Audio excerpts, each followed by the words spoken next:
ഞങ്ങൾ അയർലൻഡാണ് ഇപ്പൊ ഒരു രീതിയിലാണ് നമ്മുടെ ഈ ഇംഗ്ലീഷ് എക്സാംസ്. ഈ UCCക്ക് ഈ ഒരു പർട്ടിക്കുലർ കോഴ്സിന് ഡ്യുവലിംഗോ ഉണ്ട്, IELTS ഉണ്ട്, പിന്നെ മറ്റേ TOEFL ഉണ്ട്, PT ഉണ്ട്, പിന്നെ വേറെ കുറച്ച് ഇങ്ങനെ ബ്രിട്ടീഷ് അതവരുടെ വെബ്സൈറ്റിലുണ്ട് ആക്ച്വലി. എന്നിട്ട് ഞാൻ UCD വെച്ച സമയത്ത് എനിക്ക് കിട്ടിയില്ല. വന്നത് ബേസിക്കലി ഫിനാൻഷ്യൽ ഡിക്ലറേഷൻ, ITR സ്പോൺസർഷിപ്പിലാണെങ്കിൽ കേട്ടോ. ഇതൊക്കെ ഫിനാൻഷ്യൽ ഡിക്ലറേഷൻ, ITR 3 വർഷത്തെ, പിന്നെ 6 months FD സ്റ്റേറ്റ്മെന്റ്, പിന്നെ പോലീസ് ക്ലിയറൻസ് സർട്ടിഫിക്കറ്റ്, പിന്നെ CL അഗ്രിമെന്റ് പറയും. അപ്പൊ ഹെന വന്നത് സ്പോൺസർഷിപ്പിലാണ്. ഞാൻ ഫണ്ട് എന്റെ ഫാദറിന്റെ സ്പോൺസർഷിപ്പ്. ഇത് കുറച്ചും കൂടെ എളുപ്പമാണ്. നിങ്ങൾക്ക് ഫണ്ട് ഉണ്ടെങ്കിൽ ഇങ്ങനെ വന്നാൽ മതി. ആ ഒരു 6 months മെച്യൂരിറ്റിയില് ഫാദറിന്റെ ഇത് കാണിച്ച് സെറ്റ് ആക്കിയാൽ മതി. 6 അല്ല അതിൽ കൂടുതൽ. ഞാൻ വന്നത് സ്റ്റുഡൻസ് ലോൺ എടുത്തിട്ടാണ്. ഞാനിങ്ങനെ വന്നെന്ന് പറയുന്നതിന് മുമ്പേ ഇപ്പൊ ആരെങ്കിലും വരുന്നുണ്ടെങ്കിൽ എനിക്ക് അവരോടൊക്കെ പറയാനുള്ളത്, അത് യൂണിവേഴ്സിറ്റി ഏതാണെന്നുള്ള ഉറപ്പിക്കുക. ഏത് യൂണിവേഴ്സിറ്റി പോകണമെന്നുള്ള കാര്യം ഉറപ്പിക്കുക. അവിടെ പോകണം, അല്ലെങ്കിൽ ഇവിടെ പോയാലോ, അല്ലെങ്കിൽ ഇവിടെ ഇത് കുറച്ചുകൂടെ നല്ലതായിരിക്കും. അങ്ങനെയല്ല, ഇപ്പൊ ഒരു യൂണിവേഴ്സിറ്റി തന്നെ ചിലപ്പോൾ 2-3 യൂണിവേഴ്സിറ്റി, അത് മാക്സിമം അത്ര യൂണിവേഴ്സിറ്റി നല്ലത് ഏതെന്ന് വെച്ച് കഴിഞ്ഞാൽ, ഇപ്പൊ ഡബ്ലിനിലാണെങ്കിൽ UCD, TCD, പിന്നെ ഇവിടെ ആണെങ്കിൽ UCC. ഇത് 3 നമ്മുടെ രീതിയിൽ അത്യാവശ്യം നല്ലൊരു, ബാക്കിയൊന്നും കൊള്ളത്തില്ലെന്നല്ല, കുറച്ചുകൂടെ ഒരു യൂണിവേഴ്സിറ്റി, ബാക്കി കോളേജ് പോലാണ്. ഇതൊരു പ്രോപ്പർ യൂണിവേഴ്സിറ്റിയാണ്. അപ്പൊ ആ യൂണിവേഴ്സിറ്റിയുടെ ബെനിഫിറ്റ്സ് എല്ലാം നമുക്ക് കിട്ടും. പിന്നെ യൂണിവേഴ്സിറ്റി ഫിക്സ് ചെയ്ത് കഴിഞ്ഞാൽ നിങ്ങൾ നെക്സ്റ്റ് നോക്കേണ്ടത് ഏത് കോഴ്സിന് വരിക എന്നുള്ളതാണ്. ചുമ്മാ റാൻഡംലി ഏതെങ്കിലും ഒരു കോഴ്സ് എടുത്തിട്ട് ഇതൊക്കെ എവിടെയാണ് നമുക്ക് വാല്യൂ ഫോർ മണി, എവിടെയാണ്, ഏത് യൂണിവേഴ്സിറ്റിയിലാണ്. ഇപ്പൊ ഞാൻ വന്ന സമയത്ത് ഞാൻ UK നോക്കിയായിരുന്നു, അയർലൻഡ് നോക്കിയായിരുന്നു, ഓസ്ട്രേലിയ നോക്കിയായിരുന്നു. അപ്പം നോക്കിയ സമയത്ത് എനിക്ക് തോന്നിയത് UK കൊടുക്കുന്ന പൈസയുടെ ഒരു എന്താ പറയുക, പകുതിയുടെ കുറച്ചുകൂടെ കൂടുതൽ ഇട്ട് കഴിഞ്ഞാൽ അതേ ക്വാളിറ്റിയിലുള്ള ഒരു എഡ്യൂക്കേഷൻ എനിക്ക് അയർലൻഡിൽ കിട്ടും. അപ്പൊ പിന്നെ അത്രയും പൈസ കൊടുത്ത് ഞാൻ കുറച്ചുകൂടെ കോമ്പറ്റീറ്റീവ് ആയിട്ടുള്ള UK എന്ന് പറയുന്ന കൺട്രിയിൽ പോകേണ്ട ആവശ്യമില്ല. പിന്നെ എന്റെ ഒരു ടെക്നിക്കൽ കോഴ്സാണ്. അപ്പോൾ ടെക്നിക്കൽ ഫീൽഡിൽ കുറച്ചുകൂടെ IT കമ്പനീസ് ഉള്ളത് അയർലൻഡാണ്. അതുകൊണ്ടുകൂടാണ് ഞാൻ ചൂസ് ചെയ്തത്. അപ്പൊ ഇങ്ങനെ നമുക്ക് കുറച്ചുകൂടെ സെൻസിബിൾ ആണെന്ന് തോന്നുന്ന കൺട്രീസ് ചൂസ് ചെയ്യുക, പിന്നെ കോഴ്സസ് ചൂസ് ചെയ്യുക, അതിനെപ്പറ്റി നല്ല റിസർച്ച് ചെയ്യുക. വേറെ ഒന്നും റിസർച്ച് ചെയ്തില്ലെങ്കിലും അതിനെപ്പറ്റി റിസർച്ച് ചെയ്യുക. കാരണം അത് പോയി കഴിഞ്ഞാൽ ഇവിടെ വന്നതിന്റെ പരിപാടി മൊത്തത്തിൽ ഫ്ലോപ്പ് ആയി. അത് മെയിൻ ആയിട്ടൊന്ന് നോക്കട്ടെ. അത് കാര്യം ഭയങ്കര ഒത്തിരി സീരിയസ് ആയിട്ട് തന്നെ നിങ്ങൾ എടുക്കുക. നിങ്ങൾ അതൊരു തമാശ.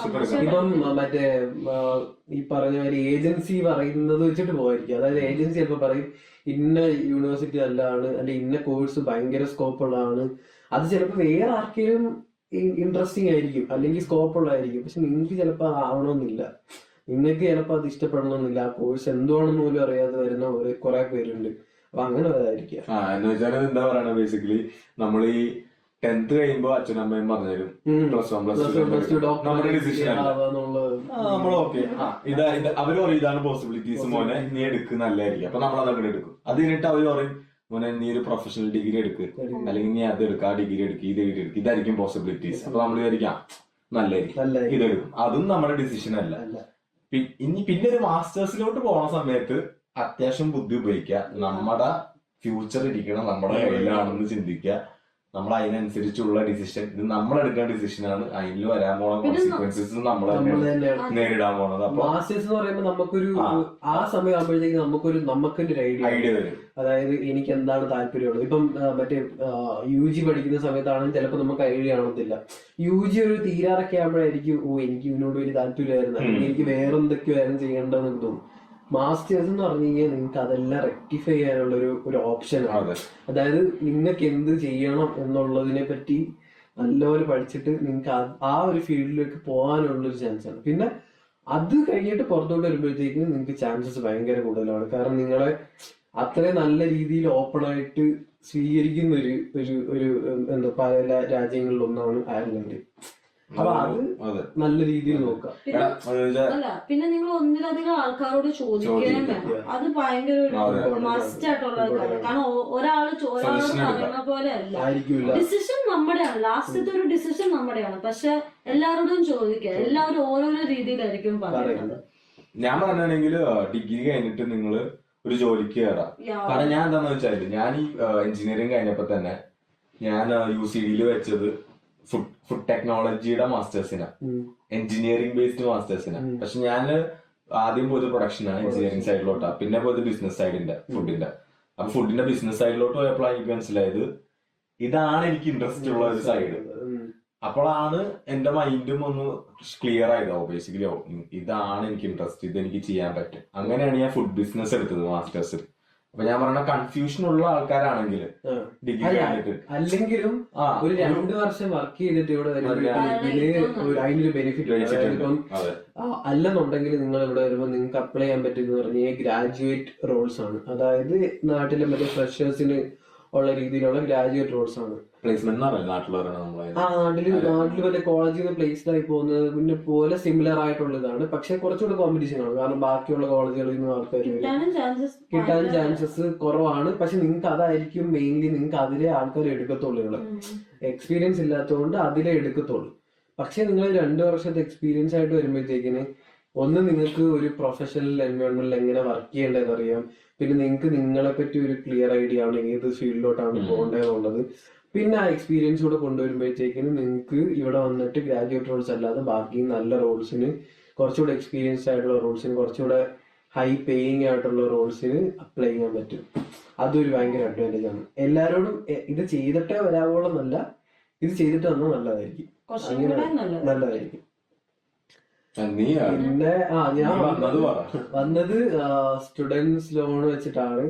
അപ്പൊ സ്റ്റുഡൻസ് ഇപ്പൊ ഇവര് പറഞ്ഞ ഒരുവിധം കാര്യങ്ങളൊക്കെ എനിക്ക് സിമിലർ ആണ്. അതായത് ഇപ്പം എന്തൊക്കെ ഡോക്യുമെന്റ്സ് വേണമെന്നുള്ളതും ബാക്കി പറഞ്ഞതിനകത്ത് IELTS-ന്റെതും എനിക്കും IELTS ഞാൻ കോച്ചിങ് ഒന്നും എടുത്തിട്ടില്ല. IELTS എഴുതുന്നതിന് ഒരാഴ്ച മുമ്പ് ഞാൻ മറ്റേ കുറെ യൂട്യൂബ് വീഡിയോസ് കണ്ട്. പിന്നെ ഞാൻ കോച്ചിങ് എന്നല്ല, ഒരു മറ്റേ മെന്റർഷിപ്പ് പോലെ എനിക്കൊരു അറിയാവുന്ന ഒരാളുണ്ടായിരുന്നു. നിങ്ങൾക്ക് എന്തെങ്കിലും ഒരു ഡൗട്ട് ഉണ്ടെന്നുണ്ടെങ്കിൽ നിങ്ങളുടെ ലിസണിങ്, അതായത് മറ്റേ ലിസണിങ്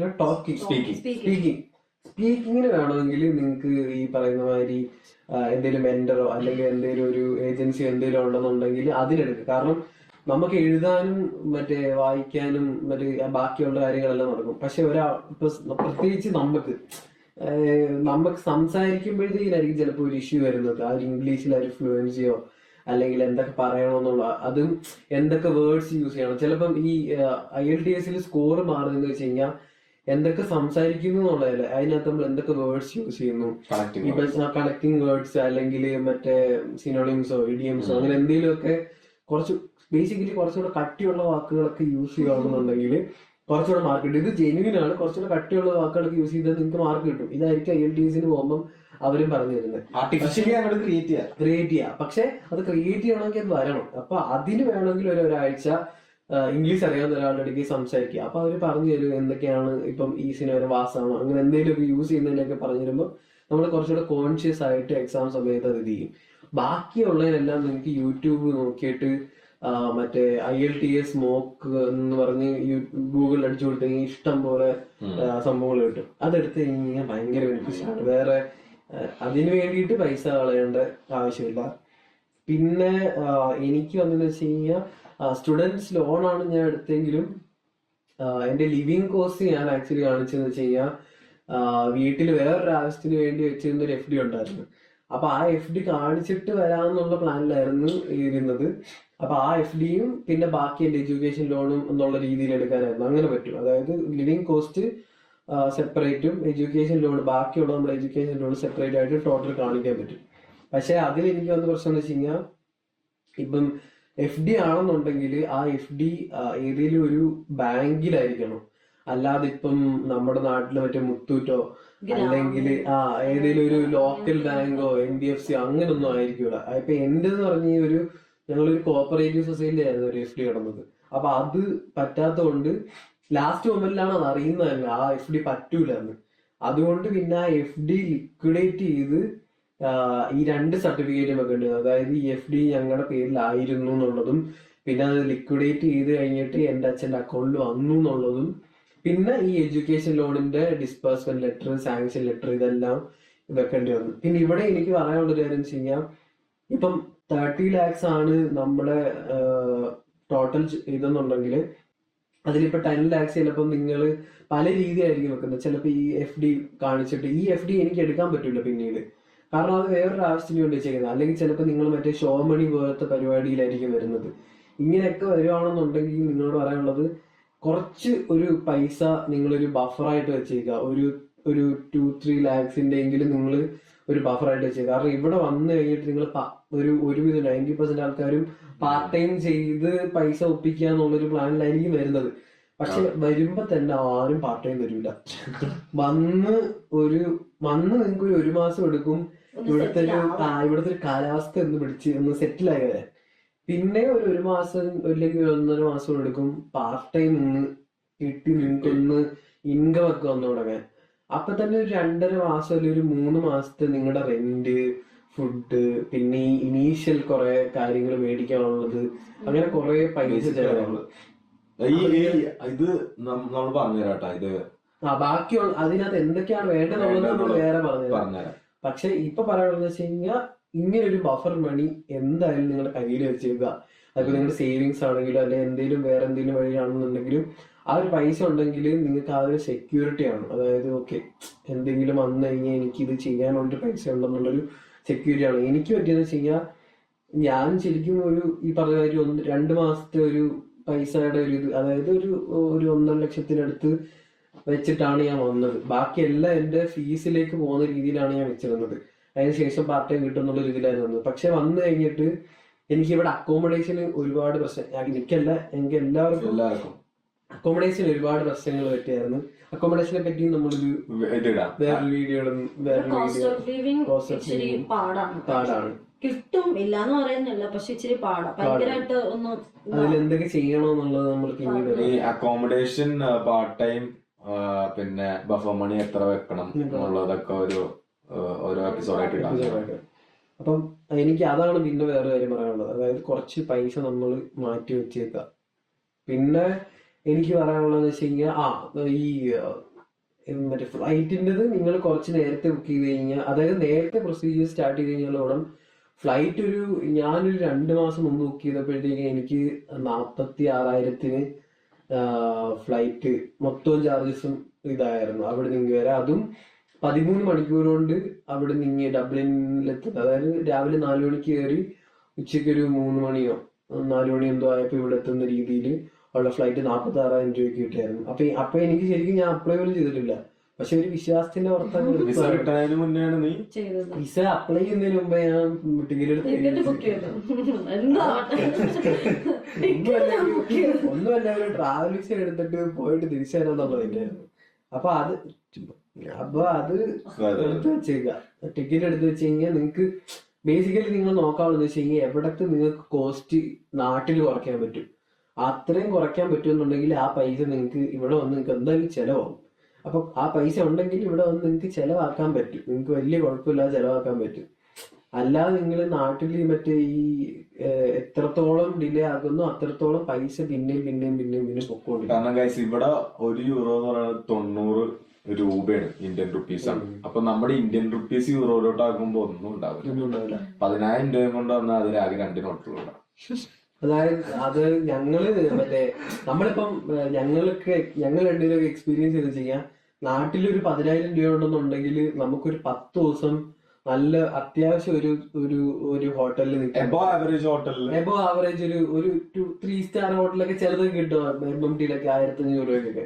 ഇവിടെ 2 ദിവസം നിൽക്കാൻ പറ്റും. 10,000 രൂപ 2 ദിവസം നിൽക്കാൻ പറ്റും. അതും മറ്റേ 8 പേരുള്ള ഡോർമില് 2 ദിവസം നിൽക്കാൻ പറ്റും. അതും ഇവിടെ അങ്ങനത്തെ 2 ഓപ്ഷനുണ്ട്, ബാക്കിയൊന്നും ഇല്ല. ആകെ 2 ഹോസ്റ്റലുണ്ട്. ആ 2 ഹോസ്റ്റലിൽ 2 ദിവസത്തേക്കിന് 10,000 രൂപയ്ക്ക് നിൽക്കാൻ പറ്റും. അവിടെ ഓപ്ഷൻ ഇല്ലെങ്കിൽ പിന്നെ പുറത്ത് എവിടെയെങ്കിലും ഒക്കെ മറ്റേ €100, അതായത് €100 എന്ന് പറയുമ്പോൾ എത്രയാണോ 10,000 രൂപ ഒരു ദിവസത്തേക്കിന് 10,000 11,000 ഒക്കെ വെച്ചിട്ട് ഇത് ബേസിക്കലി ഇത് പറഞ്ഞുതരാട്ടെ അക്കോമഡേഷന്റെ നിൽക്കേണ്ടതാണ്. ഇത് പിന്നെ ഇത് കുറെ അത്യാവശ്യം ഇൻട്രസ്റ്റിംഗ് ആണ്. അപ്പം അതൊക്കെയാണ് ഇവരുടെ ഭാഗത്തുനിന്ന് എനിക്ക് വ്യത്യാസമുള്ളത്. ബാക്കി പ്രൊസീജിയേഴ്സ് എല്ലാം സെയിം ആയിരുന്നു. പിന്നെ എനിക്ക് ടോട്ടൽ ഫീസും ലിവിംഗ് കോസ്റ്റ് 10 അല്ല, എല്ലാവർക്കും സെയിം ആണ്. മറ്റേത് എനിക്ക് 15. ലോണിൽ ഏതാ ചൂസ് ചെയ്തത്? കൊളാട്രൽ? ലോണില് ഞാൻ ചൂസ് ചെയ്തത് നോൺ കൊളാട്രൽ ആയിരുന്നു. കാരണം കൊളാട്രൽ വെച്ച് എടുത്തു കഴിഞ്ഞാൽ കൊളാട്രൽ എന്താണെന്ന് പറഞ്ഞത്? കൊളാട്രൽ എന്ന് പറയുമ്പോൾ നിങ്ങളുടെ കയ്യിൽ എന്തെങ്കിലും പ്രോപ്പർട്ടിയോ എന്തെങ്കിലും ഉണ്ടെന്നുണ്ടെങ്കിൽ ഇൻട്രസ്റ്റ് റേറ്റ് കുറഞ്ഞു കിട്ടും. പക്ഷെ അതിന് കുറെ മറ്റേ ഇതൊക്കെ ഉണ്ട്. അതായത് മുനിസിപ്പാലിറ്റിയിലായിരിക്കണം, അല്ലെങ്കിൽ ഇത്ര മീറ്ററിന്റെ വഴി വേണം, അങ്ങനെ കുറെ മറ്റേ നൂലാമാലകളൊക്കെ ഉണ്ട്. അതിനേക്കാളും നല്ലതല്ല, നിങ്ങൾക്ക് അതെല്ലാം ഉണ്ടെന്നുണ്ടെങ്കിൽ ഒബ്വിയസ്ലി കൊളാട്രൽ വെച്ച് തരിക. പിന്നെ അതാകുമ്പോഴത്തേക്ക് ഇൻട്രസ്റ്റ് റേറ്റ് കുറഞ്ഞു കിട്ടും. 1 വർഷം കഴിഞ്ഞിട്ട് പേയ്മെന്റ് ചെയ്താൽ മതി. അതെല്ലാം സെയിം ആണ്, പക്ഷെ ഇൻട്രസ്റ്റ് റേറ്റ് ബേസിക്കലി കുറഞ്ഞു കിട്ടും. എനിക്കിപ്പം 11.25 ആണ് എൻ്റെ ഇൻട്രസ്റ്റ് റേറ്റ്. ICICI എന്നാണ് ഞാൻ ലോൺ എടുത്തത് വിത്തൗട്ട് കൊളാട്രൽ. അത് എനിക്ക് ചിലപ്പോൾ ഒരു 10.5 അങ്ങനെ എന്തെങ്കിലുമൊക്കെ ആയിരിക്കും. അപ്പോൾ ഒരു 0.75 ഇൻട്രസ്റ്റ് റേറ്റ് വ്യത്യാസമേ ഉള്ളൂ. പക്ഷെ ഒരു 10 വർഷത്തേക്കിലാണ് നിങ്ങൾ അടയ്ക്കാൻ ഉദ്ദേശിക്കുന്നതെങ്കിൽ ആ 10 വർഷം 8.75 എന്ന് പറയുന്നത് അത്യാവശ്യം നല്ലൊരു തുകയായിട്ട് വരും. പിന്നെ അല്ലാതെ വേറെ വ്യത്യാസം പിന്നെ എനിക്കൊരു കാര്യം പറയാനുള്ളത് വെച്ച് കഴിഞ്ഞാൽ, ലോൺ എടുക്കാൻ പോകുമ്പോൾ എപ്പോഴും ഏതെങ്കിലും ഒരു എന്താ പറയുന്നത് ഒരു ബാങ്കിൽ പോവുക. അല്ലാതെ ഈ ബാക്കി കുറെ NBFCs കാര്യങ്ങളൊക്കെ ഉണ്ട് ലോൺ എടുക്കാനുള്ള. പക്ഷെ അവിടെയൊക്കെ പോയി കഴിഞ്ഞു വെച്ചാൽ എനിക്ക് പറ്റിയെന്ന് വെച്ച് കഴിഞ്ഞാൽ, ഞാൻ ഒരു ജൂണൊക്കെ മെയ് ഒക്കെ ആയപ്പോഴത്തേക്കും ഞാൻ ഒരു ഓക്സിലോ എന്ന് പറയുന്ന ഒരു NBFCയിൽ പോയായിരുന്നു. അവരിങ്ങനെ ഒരു 2 മാസത്തോളം എന്നെ ഇട്ട് അട്ടക്കാക്കി. അതായത് ലോൺ തരാം എന്ന് പറഞ്ഞ് നിങ്ങളുടെ ലോൺ റെഡിയായി സാങ്ഷനായി എന്ന് പറഞ്ഞ് കുറെ പേപ്പറൊക്കെ എഴുതി മേടിച്ച് ഒരു 10-20 മറ്റേ പാസ്പോർട്ട് സൈസ് ഫോട്ടോഗ്രാഫൊക്കെ ഒട്ടിച്ചു വിട്ട് അതിന്റെ പേരും പറഞ്ഞൊരു, പിന്നെ അത് പോസ്റ്റല് വഴി ഇങ്ങോട്ട് അയക്കാനായിട്ട് പൈസ, പിന്നെ തിരിച്ച് അങ്ങോട്ട് അയക്കാനായിട്ട് പൈസ, കുറെ കഴിച്ചു പോയി. അതായത് അതിന്റെ പേരിൽ തന്നെ ഒരു 6,000-7,000 രൂപ. അത് പോയാലും പ്രശ്നമില്ല, അത് കഴിഞ്ഞ് നടന്നാലും കുഴപ്പമില്ലായിരുന്നു. ഇത് കഴിഞ്ഞിട്ട് പിന്നെ ആ പ്രോസസ് ലാഗായിക്കൊണ്ടിരിക്കുകയാണ്.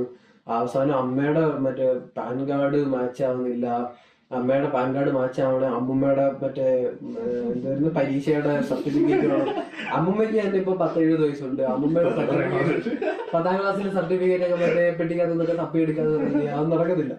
അപ്പൊ ഞാൻ പറഞ്ഞു എനിക്ക് വേണ്ട നിങ്ങളുടെ ലോണ്, ഞാൻ വേറെ എവിടെയെങ്കിലും പൊക്കോളാം എന്ന് പറഞ്ഞിട്ടാണ് ഞാൻ പിന്നീട് ICICIയിൽ വന്നത്. ICICIയിൽ വന്നപ്പോ അവരെനിക്ക് ഇതിലും കുറച്ച് 11.25 അവരെനിക്ക് ഇൻട്രസ്റ്റ് റേറ്റിൽ തരാമെന്ന് പറഞ്ഞു. അപ്പം വരുമ്പോ നിങ്ങൾ അത്യാവശ്യം നല്ലൊരു ബാങ്കിൽ തന്നെ പോയിട്ട് അറിയുന്ന ബാങ്കിൽ, കുറച്ച് വെൽ നോൺ ആയിട്ടുള്ള റെപ്യൂട്ടഡ് ആയിട്ടുള്ള ഒരു ബാങ്കിൽ പോയിട്ട് എടുക്കുക. അതാകുമ്പോൾ നിങ്ങൾക്ക് ചിലപ്പോ കുറച്ച് ഇൻട്രസ്റ്റ് എന്തെങ്കിലും കൂടുതലാവാൻ ചാൻസ് ഇല്ല, പക്ഷെ സ്കിൽ കൂടുതലാണെങ്കിൽ നിങ്ങളുടെ പ്രൊസീജിയേഴ്സ് എല്ലാം സ്മൂത്ത് ആയിരിക്കും.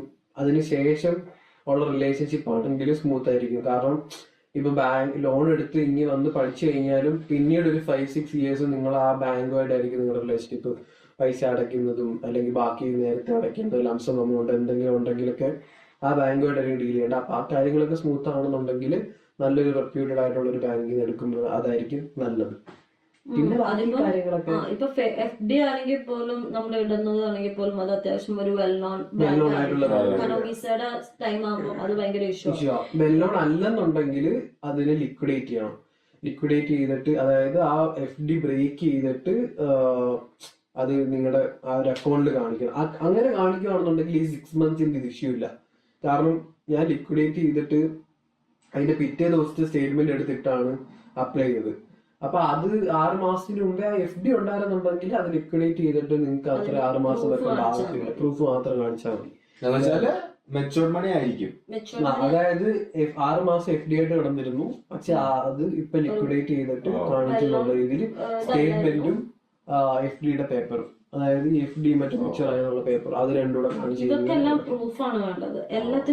പ്രൂഫ് വേണം. അതായത് ബേസിക്കലി നിങ്ങൾക്ക് പൈസ കാണിക്കുന്നുണ്ടെങ്കിൽ പൈസ എവിടെ നിന്ന് വന്നു ആ സോഴ്സ് കാണിച്ചു കഴിഞ്ഞാൽ അതാണ് മെയിൻ. ഫിനാൻഷ്യൽ ഡോക്യുമെന്റ്സിൽ അതാണ് മെയിൻ. അതായത് നിങ്ങൾ കാണിക്കുന്ന പൈസ നിങ്ങൾക്ക് എവിടെ നിന്ന് വന്നു, അതായത് ഇവിടെ വന്നു കഴിഞ്ഞ് കഴിഞ്ഞാൽ നിങ്ങൾക്ക് ഇവിടെ സർവൈവ് ചെയ്യാനുള്ള പൈസ ഉണ്ടോ, ഇവർക്ക് നിങ്ങളൊരു ലയബിലിറ്റി ആവുമോ, ഇതൊക്കെയാണ് ഇവര് മെയിൻ ആയിട്ട് നോക്കുന്നത്. ഇതൊന്നും ആവത്തില്ല എന്നുണ്ടെന്നുണ്ടെങ്കിൽ അവരപ്പൊ തന്നെ ഓക്കെ അടിച്ച്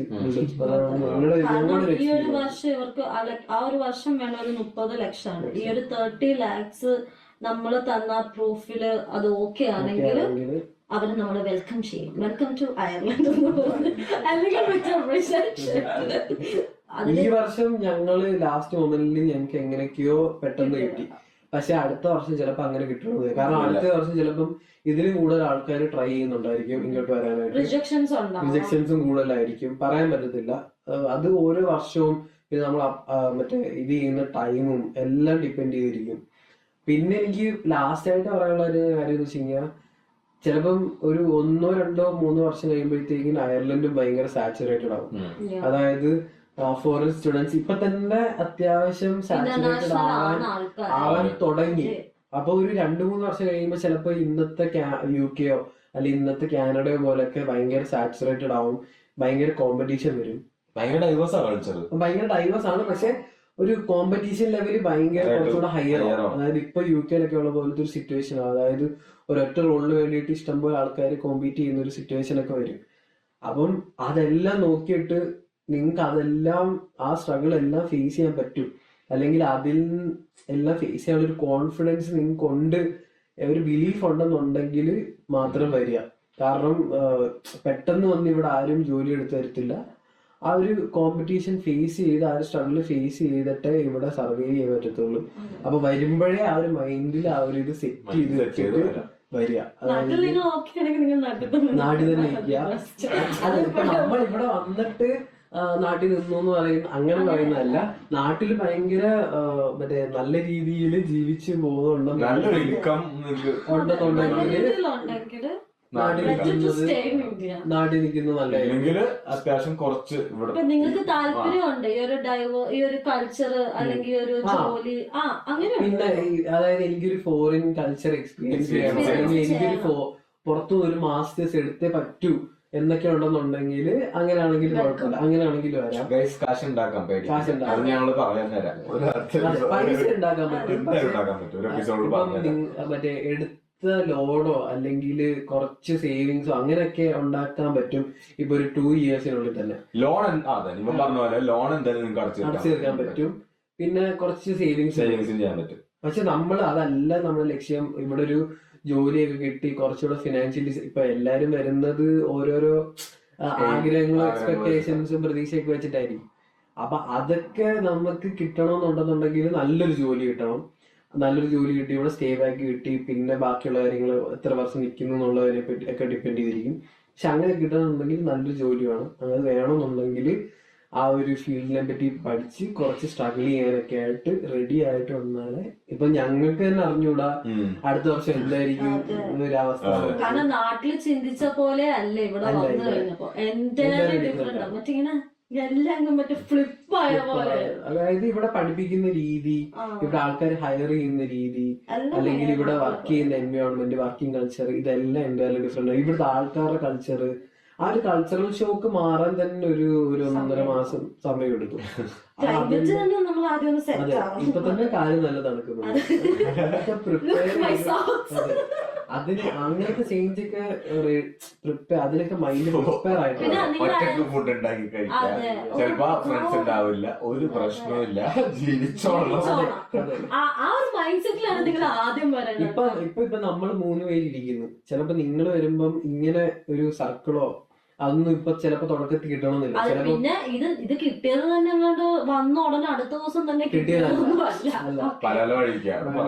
ഇപ്പം വന്ന് ഒരു 1.5 മാസം ഒറ്റയ്ക്ക് നിന്ന് ഒറ്റയ്ക്ക് ഫുഡ് കുക്ക് ചെയ്ത് അത് കഴിച്ച് വേറെ ആരോട് സംസാരിക്കാനില്ലാതൊക്കെ നിൽക്കേണ്ട അവസ്ഥ വരും. അപ്പൊ അതെല്ലാം ചിലപ്പോ നിങ്ങളൊക്കെ മറ്റേ ഞാനും ഇവരൊക്കെ ഇപ്പൊ എല്ലാരും ഫ്രണ്ട് സർക്കിളിനകത്തുനിന്ന് എല്ലാരും കുറെ പേര് ചുറ്റിനും ഉണ്ടായിരുന്ന ആ ഒരു സർക്കിളിൽ നിന്നൊക്കെ പുറത്ത് വന്നിട്ട് ഒറ്റയ്ക്ക് ഫുഡ് ഉണ്ടാക്കി ഒറ്റയ്ക്ക് കഴിച്ച ആ ഒരു രീതിയിലൊക്കെ നിങ്ങളുടെ മൈൻഡ് അതാണ് ആദ്യം സെറ്റ് ആക്കി വരേണ്ടത്. കാരണം നിങ്ങള് അവിടെ ചെന്നാൽ നിങ്ങൾ ആദ്യമല്ല ഓൾവേസ് ബേസിക്കലി ഇവിടെ വന്നു കഴിഞ്ഞാൽ നിങ്ങൾക്ക് നിങ്ങൾ മാത്രമേ ഉണ്ടാവത്തുള്ളൂ. ബിക്കോസ്